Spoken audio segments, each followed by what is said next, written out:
Hey, what's going on? It's your boy BT, and I came here to talk some boxing with the thousands of True School Sports subscribers. Now, word to my brethren all across the heavyweight division. And speaking of the heavyweight division, the number one guy in the heavyweight division, my main man, shout out to the UK, shout out to Nigeria, Anthony Joshua. All right, Anthony Joshua, we got some news on him. If you guys haven't heard already, his promoter, my main Eddie Hearn. Thank you, Eddie Hearn. Shout out to Eddie Hearn.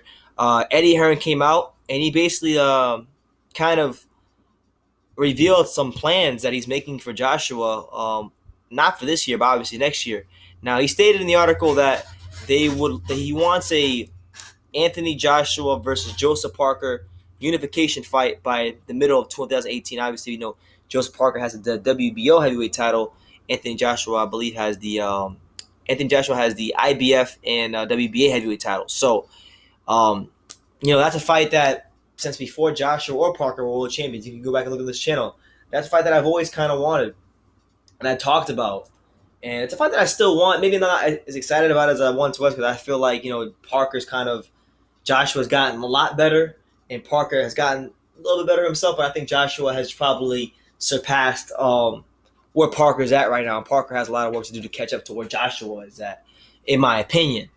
But with that being said, let's read what Eddie Hearn had to say in regards to the future of Anthony Joshua. He said, I quote, "From an Anthony Joshua promoter's point of view, we got the Vladimir Klitschko fight. We got a Manitoba Kubrat Pulev, but we want Joseph Parker in the spring or summer of next year. We want to try and add another belt to the bow." He then goes on by saying, it's a fight that I think if it happens, they should win, and I would stay here in the UK, to be honest with you.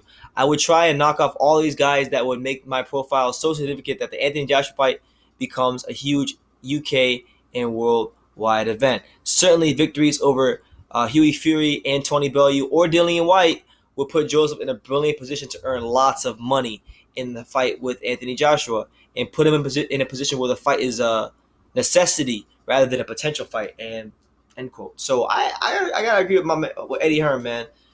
Joseph Parker right now, I look at him, and he's obviously a really good fighter. He has potential to be a really good fighter. Now in the '90s and maybe the '80s and back in the day, he would be classified as a big heavyweight.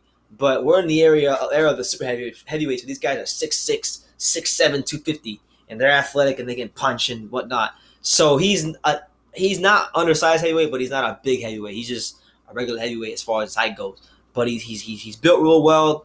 He's fast puncher, has good power. But when you look at that Andy Ruiz fight, which he won that vacant title, he's still a guy that needs work, needs sharpening up. And if Joshua and him were to fight tomorrow, you favor Joshua by a lot. So I would tend to agree with Eddie Hearn. I would like to see what a Joseph Parker could do against other top-level names, such as a Dillian White or a Huey Fury. And I know people don't want to see the fight, but I want to see the fight. I would like to see Joseph Parker fight Tony Bellew because I'm not so sure that he does so good against Tony Bellew. And I know Tony Bellew is not a career heavyweight. He's not even a natural heavyweight.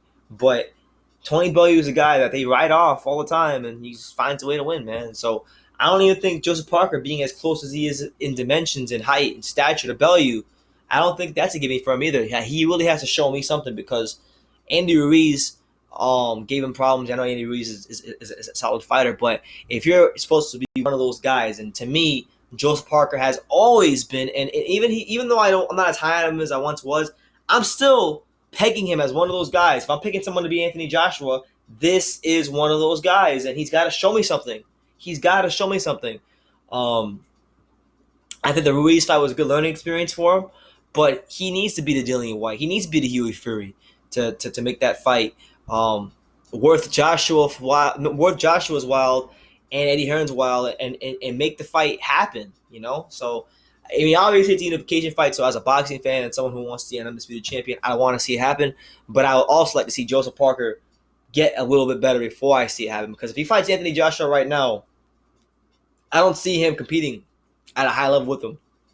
I see some competitive rounds here and there, but ultimately I see him getting stopped. And I don't want to see that. I want to see the best fight possible. And I still think Joseph Parker is talented enough to give Anthony Joshua some fits. So he needs to fight a Dillian White. he needs to fight a Huey Fury and blow them out the water and show that, hey, I may have struggled against Andy Ruiz, and some of you thought I lost, but I'm still one of the best heavyweights in the world, and I'm capable of beating Anthony Joshua. And if he can do that, then I'm all for him for that fight. We got a lot of time before then, so they're saying middle of next year. That's a perfect time. Anthony Joshua can get a couple more fights, and he needs to beat Klitschko again, which honestly, I think he can. Personally, I've said it already. I don't want to see a rematch. I think it's a bad idea. It's almost like a movie. The second one the sequel is never as good as the first one. So I don't want to see a sequel to the Joshua Klitschko first fight. It was such a great fight. Why would you want a sequel to that? It's hard to get a fight that great, and that fight didn't just live up to the hype. It surpassed it, and in my opinion, is an all-time great heavyweight fight. So why would you try to do that again? Klitschko's older. Joshua is going to be better this time out. I don't want to see a rematch. Now, as far as Pulev, that'd be a good learning fight for Anthony Joshua, a guy that's been a top guy for some time now, has a good amateur pedigree. Has been there like the Klitschko. That's fight I don't mind, but I don't want to see another Klitschko fight. He beat Klitschko. It was an all-time great fight, but no. So that's what it is. Anthony Joshua, Joseph Parker. They're saying middle of 2018. I like it. It gives Joseph Parker the time to, validate himself as a champion, because people look at him more as like a prospect with a title right now. He's not what we looked at as a champion, just a prospect with a title. So let me know what you guys think. They're saying middle of 2018 for next year. Anthony Joshua, Joseph Parker, unification fight. What do you think? Do you guys think it'll make any difference? Will Joseph Parker really, if he gets better between now and then, does he give Anthony Joshua any problems? And is he able to finally be one of those guys that could beat him? Or is it not going to make a difference, and Anthony Joshua's going to smoke him either way? Let me know in the comments down below. Take the time to subscribe, and you can love me or you can hate me, but I'm just a kid from Dang. So until next time, take care, guys.